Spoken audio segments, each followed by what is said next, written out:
انسان کی ایک پہچان اس کی عقل ہے، اور انسان سے سب سے نزدیک جو مخلوق ہے وہ ہے جانور، اور جانور اور انسان میں جو فرق ہے وہ عقل کا ہے۔ ورنہ جتنی چیزیں اللہ نے انسان کو دی ہیں ظاہری حساب سے سب ان جانوروں کو دی ہیں، تو ہم اگر جانور نہیں ہیں انسان ہے تو اس کا مطلب ہے کہ وہ چیز جو اللہ نے ہم کو دی ہے جانور کو نہیں دی ہے، جب تک ہم اس کو استعمال نہ کریں انسان نہیں ہے۔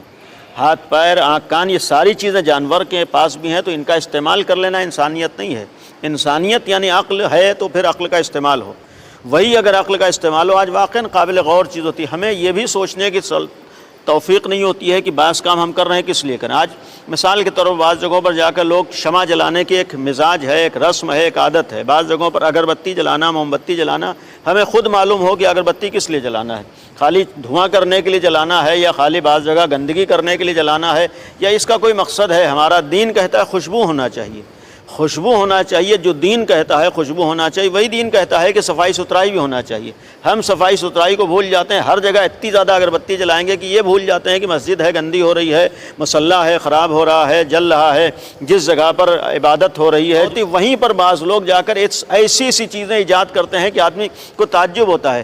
ہم یہ بھول جاتے ہیں کہ اگربتی کا مطلب خالی خاص اگربتی جا کے چڑھا دینا نہیں، اگربتی کا مطلب خوشبو ہونا ہے۔ اگر ایک جگہ آج کے زمانے میں ترقی کر گیا ہے زمانہ، آج اگر خوشبو بغیر گندگی کے ہو سکتی ہے تو اس راستے کو اپنانا چاہیے۔ اور پھر ہم یہ بھول گئے کہ موم بتی کا مقصد خالی کسی جگہ پر جا کے جلا دینا نہیں ہے۔ موم بتی کا مطلب یہ ہوتا ہے کہ روشنی ہونا چاہیے۔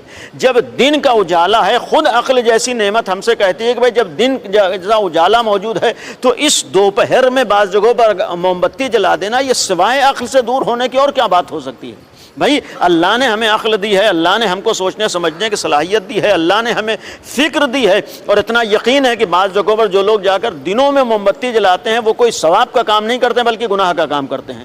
اس لیے کہ بے فائدہ چیز بے مصرف یعنی اسراف اسلام میں حرام ہے، بے جا صرف کرنا اسلام میں حرام ہے۔ 1 روپیہ بھی بغیر سبب کے اگر ہم برباد کریں تو یہ اسراف ہے، اسراف حرام ہے۔